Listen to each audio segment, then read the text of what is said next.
ආයිබෝන් දුක් මහන්සියලා හම්බ කරන් කන එවුන්ට සතුටු හිතුන අනුන්ගේ සල්ලිෙන් කාලා බීලා වැජබෙලා ඉන්නේ උන්ට දුක හිතුන පට්ට දවසක් අද රටේ නීතිය සැමට සමානයි කියලා ඔප්පු වෙලා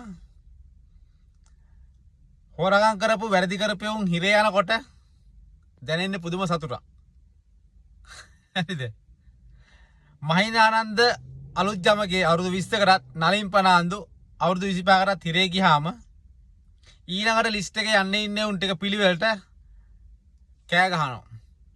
උදේගම්මන් පිළ විමල් වීරවංශ ලස්මන් යාපා දයාසිරි ජයසේකරලා රාජපක්ෂලාට පස්සාච් භාගේ උපරිම දෙනෙවුන් බත් කන්න නැතුව උන්ගේ ගූ කණෙවුන් උන් පිළිවෙලට කෑ ගහන යනවා. ඊට අමතරව තව සෙට් එකක් ඉන්නවනේ කසාද නොබැඳ මුළු ජීවිත කාලෙම ගෑනු තියන් බුදියන ළමයි හදලා උප්පැන නම නොදෙන බණපදයක් නොදන්න සිවුර දාගත්තු ඉත්තෑකන්දේ සද්දාත් ඉස්සලා වගේ උන් ටිකක් ඉන්නවනේ උනුත් රත් වෙලා කෑ ගහනවා. හරි උනුත් රත් වෙලා කෑ ගහනවා. බණපදයක් කියන්න දන්නේ නැහැ. තැනකට ගිහිල්ලා හැසිරෙන්න දන්නේ නැහැ. දේශපාලනය කරන්න විතරක් සිවුර දාගත්තු. හතර වටේ ගෑනු තියාගෙන ඉන්න සංඝයාලා ටිකක් දැන් කෑ ගහනවා. හරි අපිට නම් සතුටුයි මුන්ට මෙහෙම කෑ ගහන්න උනේ මුන් බල්ලොත් එක්ක ලැබු නිසානේ. ප්‍රශ්නයක් නැහැ ඉතින්. හරි අපිට ඕනේ සාමාන්‍ය මිනිහාට පාවිතා වෙන නීතිය මහා බල පුළුවන්කාරකම් දේශපාලනයෙන් වැජබෙන උන්ටත් සමාන වෙන්න. ඒක වෙමින් තියෙනවා. අනුර දිසානායකලා කියපු දේවල් කරන්න පරක්කුයි තමයි. හැබැයි කරමින් යනවා. අපිට සතුටුයි. අපි බලාපොරොත්තු නැහැ ඊයේ රට අරගෙන අද දිවිලෝක අද මේක සුරපුරයක් කරන්න. අපි දන්නවා එහෙම කරන්න බෑ කියලා. එහෙම කරන්න පුළුවන් කියලා හිතනේ උන් තමයි කෑ ගහන්නේ.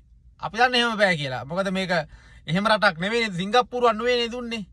ආසියාවේ දුත්මාත්ම රට දුන්නේ. ඉතින් ඒක හදා ගන්න ඕන. ඒක හදලා නීති හරියට ගියත් වෙලා වැඩේ යනවා. අපිට සතුටුයි. අපි දුක් වෙන්නේ නැහැ. හරි. සමහර උන් අර ලාල්ල වගේ උන් පුළුවන් තරම් ඒ දේශපාලනෙම්ම ඒ මැතිවරණ වලින්ම තැනකට ඇවිල්ලා කෑ ගහලා දැන් මේ නිකන් එළියට ඇවිල්ලා මේ සද්ද දාන්නේ නිකන් නම්මා තිරිසන් නෑ ලාල්ට කියන්නේ ලාල් උඹ නම් මහා තිරිසනෙක් අවුලක් නෑ. හරි උඹේ ගානු බලයන්. හරි. හැබැයි ඉතින් තප්පුලන්න එපා. එච්චරයි කියන්නේ. තප්පුලන්න එපා. අපි උඹ කියන්නේ එදා ඉඳන් දන්නවනේ. ලාල් YouTube ලාල්ට කිව්වේ. රයිට්. රටේ අගමැති හීනේ වෙනුවෙන් ගෑනිත් මාරු කරපු මහින්ද ආනන්ද අලුත්ගමගේ 1800 පඩියට රක්ෂණ නියෝජිතයෙක් ඉඳ වැඩ කරපු ලාල් මහින්ද ආනන්ද අලුත්ගමගේ ප්‍රකෝටිපතියෙක් කියලා විදේශ රටවල ඉඩකඩම් අරගෙන ලංකාවේ හතර වටේ බිල්ඩින් හදාගෙන ඉඩකඩම් අරගෙන එයාපෝට් එකේ කඩ දෙක තුනක් තියාගෙන පට්ට සල්ලිකාරයෙක් උනේ දේශපාලන නිසා. හම්බ කළා නෙවෙයි. හොරකම් කළා. මහජන මුදල් හොරකම් කළා. මහජන මුදලෙන් වැදපෙච්ච බඩ පිරුම් ගහපු දේශපාලකයෝ එකෙක් නෑ අර හිරේ යන්න ඕන සාධාරණ නඩු තීන්දුවකින් මේ වගේ. අපි ඒක තමයි බලාපොරොත්තු වෙන්නේ. ඒක වෙමින් පවතිනවා අපිට සතුටුයි. හරි.